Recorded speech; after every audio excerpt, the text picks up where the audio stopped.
Buenos días, muchísimas gracias. Quiero inicialmente felicitar a la Asociación de Archiveros de Andalucía por esta iniciativa y quiero agradecerle que hayan contado conmigo.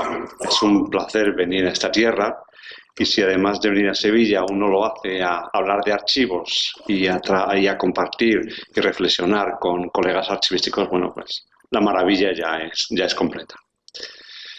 Bien, si los documentos se producen por unas personas que conviven y se relacionan en un mismo ámbito geográfico y un mismo espacio cultural, debemos concluir también que los archivos deben ser el reflejo de esa sociedad. Por consiguiente, en un análisis de cómo ha cambiado los archivos y la archivística desde hace 30 años, deberíamos abordar primero cómo ha cambiado la sociedad. Pero, como el tiempo es muy limitado para hacerlo, pues sí diré, y desde una perspectiva muy subjetiva, que somos mucho más tecnológicos y que también somos bastante menos ingenuos. Somos mucho más desconfiados respecto a las verdades universales que en la década de los años 80. En estos 30 años hemos pasado de la regesta a la web semántica, de no se tira nada a tomar conciencia de los problemas que plantea la valoración y selección de documentos. De en mi archivo se hace así a señalar al que no cumple el estándar. Los archiveros españoles nos hemos transformado en estos últimos 30 años. Hemos ido a la universidad, hemos implantado nuevos métodos, nos hemos internacionalizado y también, por qué no decirlo, nos hemos desencantado con unas instituciones democráticas que recibimos entusiasmados.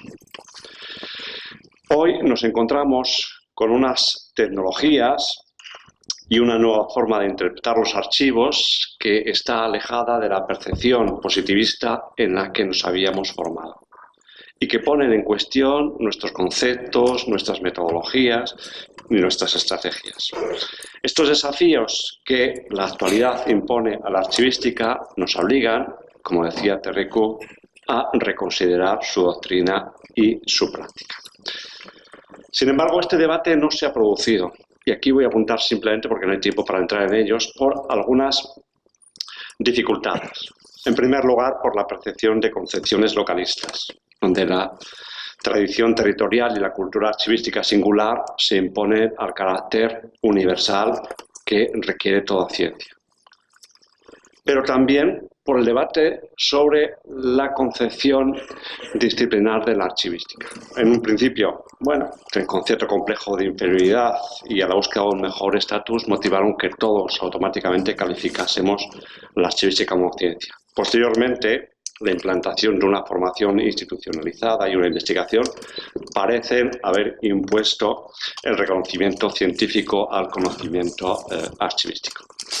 Y también se ha complicado esta deliberación por la falta de un proceso de sistematización y normalización terminológica que impide el entendimiento claro e inequívoco. Y en el repaso de las publicaciones veremos cómo han sido muchísimos los diccionarios y los vocabularios que se han publicado. El análisis de lo que somos y el proceso de desde lo que fuimos, pues es lo que trataré de desbordar a lo largo de esta intervención. Este estudio de estas 3 décadas de transformaciones lo voy a hacer, en primer lugar, partiendo desde dónde venimos, es decir, de un siglo XX en el que se constituye la disciplina y se formulan las principales contribuciones, para concluir a finales del siglo con las innovaciones en el pensamiento archivístico que demandan nuevas fórmulas para los conceptos y funciones de esta disciplina. Hemos avanzado mucho, pero cómo lo hemos hecho lo voy a explorar a través de 2 elementos que formalizan cualquier disciplina: la formación y la edición de manuales. A través de estas 2 perspectivas reflejaré que hemos realizado un gran proceso de modernización y también que se ha instalado una cierta incertidumbre en la archivística española. Y lamentablemente ese proceso de modernización carece de el mismo avance, el mismo impulso, el mismo desarrollo de un proceso de democratización. Hay cambios que se han quedado en la fachada y que no han afectado a las estructuras ni a los caracteres.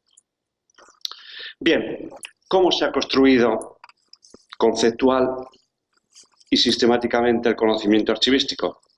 Aunque hay autores que tratan de retrotraer las bases de elaboración de disciplina a la Edad Media y la Edad Moderna, bueno, la mayor parte de la comunidad profesional concluye que esta disciplina se codificó a lo largo del último siglo. La publicación de una serie de manuales fundamentales que recapitularon lo sustancial de la materia y la previa redacción en el 19 de las instrucciones del ministro francés de Instrucción Pública que ordenaban la aplicación del respeto de fondos, bueno, pues constituyen los hitos fundamentales de este proceso. En cuanto a los manuales, el primero, el publicado en el año 1898 y el más influyente fue de los archiveros holandeses que aglutinó las doctrinas de procedencia francesas y prusianas. Y el último, en 1958, los archivos modernos de Schellenberg, sistematizó el conocimiento archivístico norteamericano. En el interín, los británicos con Hiller y Jenkinson, los italianos con Casanova y los alemanes con Brennecke publicaron su particular versión del paradigma archivístico.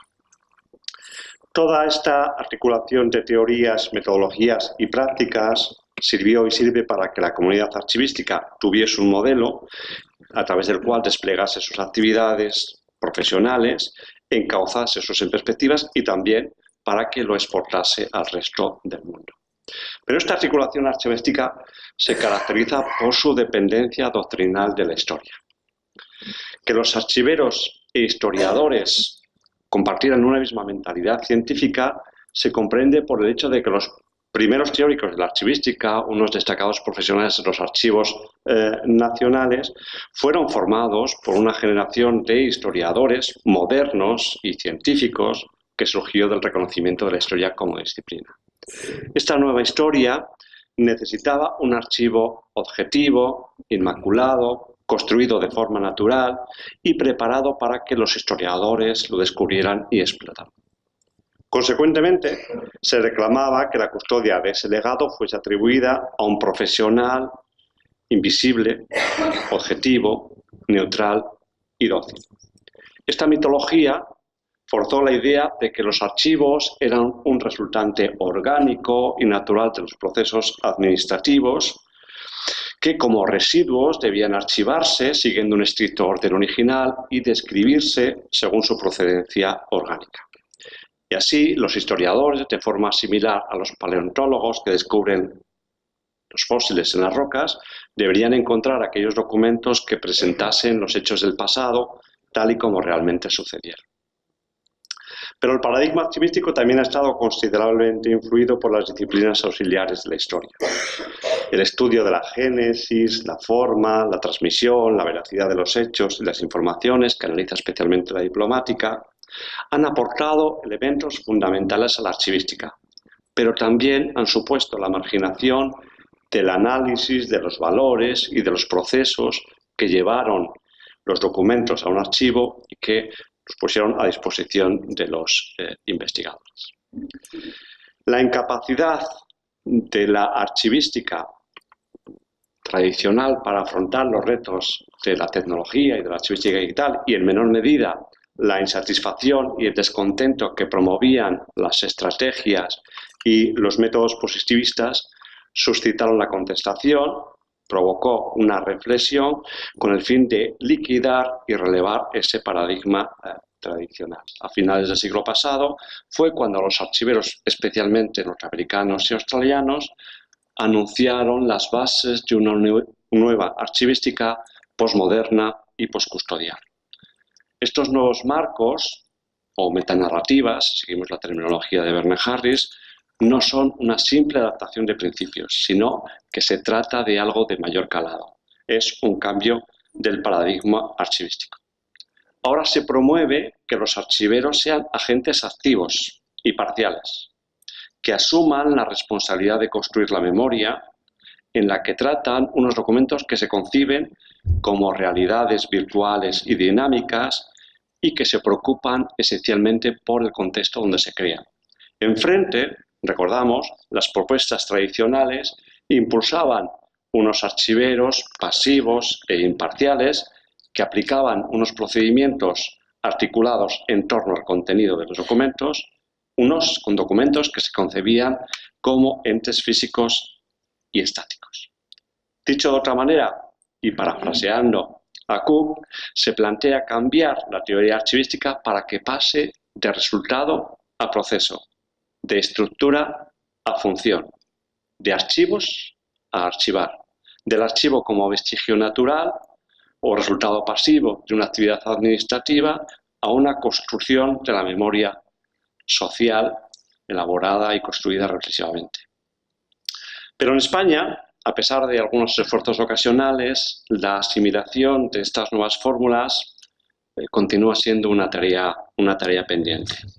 Y con la misma vehemencia que reclamamos a los anglosajones el conocimiento de las contribuciones españolas a la archivística, tenemos que también reivindicar el deber de conocer las aportaciones que proceden de ámbitos foráneos. Repasaré brevemente a continuación cuáles son las características de estas poco conocidas, pero manifestaciones importantes. En primer lugar, el record continuum. Esta es una teoría que trata de superar el tradicional y rígido ciclo de vida para proponer un modelo de continua conversión en la que los usos y los significados de los documentos están constantemente cambiando. Se rompe con la línea secuencial para promover unos procesos que se pueden producir de manera continuada, pero también de forma simultánea y reiterativa. Es decir, los documentos pueden utilizarse en ámbitos individuales, pero al mismo tiempo en espacios sociales y pueden, desde el momento de su creación, servir de prueba y también formar parte del patrimonio cultural de un país. El record keeping establece 4 niveles de actividad: la captura, la gestión de los documentos, la gestión del sistema y el resguardo de las evidencias esenciales que desarrollan en 4 ámbitos: el individual, el grupo, la entidad y la sociedad en general. Con todos estos elementos, ejes y dimensiones, Frank Hubbard diseñó el célebre diagrama en el que se muestran las múltiples relaciones y que presenta los documentos con las siguientes notas. Se crean como parte de una actividad de transacción, se captura en un sistema con un contexto, contenido y estructuras que se documentan mediante metadatos, se organizan y gestionan como pruebas y como memoria y se gestionan y pluralizan como parte de la memoria social o colectiva. Esta teoría se ha plasmado en diferentes áreas y líneas, pero el logro más importante ha sido su codificación en la norma australiana AS 4390, que ha sido la primera norma técnica de gestión de documentos de carácter nacional y que es importante por la trascendencia que alcanzó cuando fue tomada como base, como modelo para la redacción de la ISO 15489. Esta norma marcó un poco el camino a establecer con la asignación de responsabilidades y al proponer también un enfoque de tipo funcional para todo el tratamiento documental. Y otra aportación importante en este ámbito normativo fue el desarrollo de esquemas de metadatos para la gestión documental. Y la segunda teoría importante es la archivística posmoderna. Y aquí el cuestionamiento de la neutralidad y la objetividad de los archivos y archiveros es el aspecto clave de este paradigma intelectual que se ha convenido en llamar postmodernismo. En términos archivísticos, el primer punto de interés de los archivos posmodernos es el poder de la memoria, es decir, sobre quién o qué será recordado y quién o qué será olvidado. Y a los archiveros le corresponde ese papel esencial en la construcción de esa memoria, en la lucha contra el olvido. El archivero posmoderno no va a contextualizar el documento a través de un único origen institucional o personal, como se hacía tradicionalmente, sino que explora un proceso bastante más complejo de contextualización, situando los documentos en sistemas funcionales, refiriendo la actividad de creación y su utilización, explorando la cultura de la gestión de los documentos y, lo que es muy importante también, documentando responsablemente las intervenciones que realizan los archiveros, que consecuentemente cambiarán posteriormente la percepción, la representación y el uso de esos documentos. El posmodernismo, como señala Terry Cook, es una oportunidad para celebrar un debate sobre lo que hacen los archiveros y especialmente por qué lo hacen, en lugar de permanecer a la defensiva encerrados en un archivo. Es, según sus palabras, una forma de investigar y analizar que genera una energía dirigida al cambio y a la imprescindible innovación en la archivística. En España, tras la aprobación de la Constitución, vivimos un periodo de gran vitalidad profesional que tuvo como estímulo principal el hecho de que las comunidades autónomas asumiesen las competencias en archivos y patrimonio documental. Y entre los factores que permitieron ese avance profesional, bueno, pues está ese desarrollo normativo con la aprobación de numerosas leyes de archivos y patrimonio documental, el despliegue de organizaciones administrativas en torno a las consejerías de culturas, con la función de asumir esas competencias sobre archivos. Y por último, y lamentablemente este es un factor que solo se estableció en algunas administraciones autonómicas, la institución de un sistema de gestión de documentos administrativos que potenció las funciones de los archivos intermedios, racionalizando las prácticas y que impulsó la elaboración de instrumentos esenciales, los calendarios de conservación y los cuadros de clasificación. Sin embargo, aunque ese contexto fue favorable, el cuerpo científico de la archivística requirió para su desarrollo y formalización de la puesta en marcha de actividades formativas de carácter reglado y de la edición de manuales. En cuanto a la formación, el proceso se manifestó en los años 80 y 90 mediante una notable expansión de las entidades y de los programas que tuvieron incidencia directa en la educación. Es cierto que en ocasiones se podría debatir si eran las adecuadas sobre su formalización, pero no podemos negar su efectividad. No obstante, en este complejo y heterogéneo mundo de la educación profesional, fue la incorporación a la universidad, el ámbito formativo por excelencia, lo que constituye el hito fundamental. Y el origen de la actual formación reglada hay que situarlo allá por el año 78, cuando se implantan las enseñanzas de biblioteconomía y documentación y la consiguiente creación de los centros universitarios donde se imparte esa titulación, donde se formaba conjuntamente archiveros, bibliotecarios y documentalistas. En los años 90 se desarrolló un proceso de reforma universitaria que actúa sobre los planes universitarios y que implanta también titulaciones de segundo ciclo, la licenciatura en documentación y, lo que es especialmente importante, completa el ciclo de la enseñanza universitaria posibilitando la oferta de títulos de doctor en documentación que fomentaron la investigación en sectores emergentes de nuestra disciplina. Y la actual regulación de las enseñanzas, que establecida en el año 2007, insiste en los mismos aspectos que en las regulaciones anteriores, presentando una importante flexibilización en la organización que permitiría que actualmente se pudiese presentar un grado en archivística y o gestión de documentos. Sin embargo, bueno, pues, lamentablemente esto no ha sucedido. Pero la formación no ha sido modélica y la preparación universitaria no se ha sustraído a la controversia. Han sido numerosos profesionales y colectivos quienes se han hecho eco de los problemas y de las insuficiencias.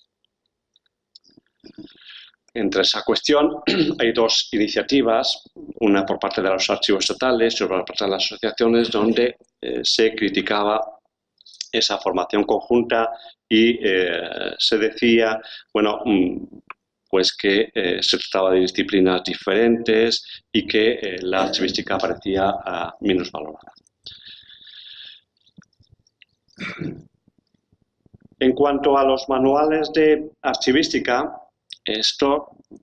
la publicación de este tipo de obras constituye uno de los principales soportes de una disciplina científica y supone la articulación de la teoría y de las prácticas metodológicas que permiten la transmisión del estado de los conocimientos. Si en los países europeos, como hemos visto, se dotaron pronto de manuales, en España no fue hasta finales, en la década de los 80, cuando contamos con este tipo. Para conocer la evolución de este tipo de publicaciones, He realizado una búsqueda en 3 de las principales bases de datos y obtenemos como resultados un número de manuales en este periodo muy alto, 70 publicaciones, lo que supone que anualmente se editaban más de 2 obras. Y distribuimos esa producción por periodos quinquenales, se aprecia una producción constante en torno a las 10 publicaciones cada 5 años, que se intensifica en los últimos del pasado siglo y que alcanza su mayor índice en los primeros años para luego reducirse significativamente. Pero es conveniente matizar que no todas estas ediciones corresponden a nuevos trabajos. Es la década del año 95-2004 la que presenta mayores índices con 18 nuevos títulos, 9 en cada uno de los quinquenios. En el resto de los periodos, pues la producción se mantiene estable en torno a una 7 posición profesional, y el segundo gran bloque, en torno a un 30%, estaría formado por aquellos autores que se dedican a la docencia universitaria. Y aplicando una clasificación temática se advierte el predominio de los trabajos de carácter general y los manuales relativos a cuestiones teóricas y prácticas, incluyendo aquellos que se dedicaban a la organización de archivos de oficina. Y en una posición inferior estarían aquellos manuales que abordaban concretamente procesos archivísticos, especialmente la descripción y, en menor medida, la valoración y la conservación e instalación.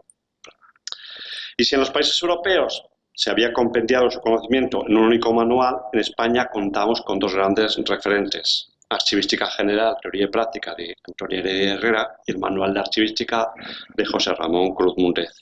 Toda la evolución de los manuales españoles se puede concentrar en el estudio de estas 2 obras, que han suscitado el mayor número de reproducciones. A lo largo de las 7 ediciones de cada uno de estos manuales, los autores procedieron a actualizar algunos contenidos, especialmente los capítulos técnicos, mientras que el corpus doctrinal permanecía más estable. Y por otra parte, y para completar este análisis de la doctrina, he realizado un pequeño análisis sobre la labor científica recurriendo a las tesis, que son un instrumento clave para innovar y mejorar la disciplina. Y el grueso de la producción doctoral se sitúa en la mitad final del periodo estudiado, es decir, en aquellos años donde se concentra el mayor número de tesis defendidas, en 2002, 2010 y 2013, con 4 tesis. Esta circunstancia podría deberse a que fueron los últimos años de la década de los 90 cuando se aprobaron los programas de doctorado en documentación, lo que tendría reflejo en un repunte de las tesis defendidas años después. Y uno de los apartados fundamentales es el análisis según los grandes bloques temáticos de estos trabajos de investigación. En ese sentido, el grupo más numeroso es el que hace referencia a los tipos de archivos, con cerca de la mitad de las tesis, siguiéndole a gran distancia el grupo relativo a los trabajos sobre documentos no textuales, que reúne en torno a un 30% de investigación. En un segundo grupo estarían aquellos temas de interés medio, superando un 10%, donde estarían todas aquellas tesis ligadas a los aspectos históricos, especialmente a los estudios diplomáticos y de edición. Bueno, nuestro conocimiento archivístico es, por lo tanto, cada vez mayor y más sólido. La investigación ahora es digna de credibilidad, las tesis procedentes de los doctorados han decantado también la investigación hacia temas más profesionales, y también se han incorporado a la investigación temas recientes, especialmente aquellos de interés relativos a la gestión de proyectos y a la documentación electrónica. Podemos concluir, por lo tanto, que la archivística ha experimentado una evolución muy productiva en las últimas décadas, tanto en lo que se refiere al volumen de los trabajos doctrinales como en la calidad de los mismos.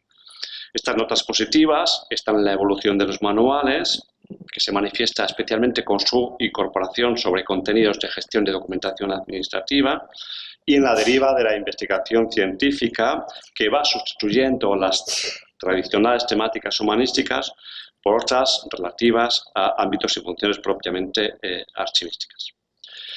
Y en el debe habría que situar que el predominio de los temas metodológicos, mientras que la teoría continúa siendo un pequeño apéndice en el amplio territorio de la elaboración doctrinal. Y a modo de conclusiones, quería reseñar, bueno, pues algunas lagunas, algunos déficits que convendría mejorar. Y en cuanto a la investigación, la propuesta no se dirige a qué investigar, sino a cómo hacerlo. Y en ese sentido, creo que tenemos que acabar con una de las debilidades endémicas de nuestra materia, que es la escasa cooperación entre agentes de diferente naturaleza y de diferente procedencia geográfica. España es necesario que también incremente su contribución al debate y promueva la investigación y la reflexión sobre lo que es lo principal y esencial, la teoría archivística, y a partir de esta descender a las pesquisas sobre políticas, estrategias, metodologías y criterios. Y por último, sobre la práctica. Y en cuanto a los temas, apuntaré la necesidad de algunos trabajos que vayan en otra línea de la profesionalidad. En primer lugar, tendríamos que desarrollar estudios para promover una práctica profesional mucho más transparente. Debemos comenzar a asumir responsabilidades y a documentar las decisiones e intervenciones que realicemos. Pero también debemos someter las intervenciones al debate público. Deberíamos conocer qué piensan los ciudadanos sobre cómo gestionamos o sobre la memoria que construimos. Deberíamos también desarrollar estudios y trabajos para que nuestros archivos no sean solo del poder y pasen a ser los de toda la sociedad, reflejando su diversidad y complejidad. En el debe de la doctrina española hay que situar también una excesiva inclinación por la administración y la consiguiente postergación de la ciudadanía y especialmente de los sectores marginados.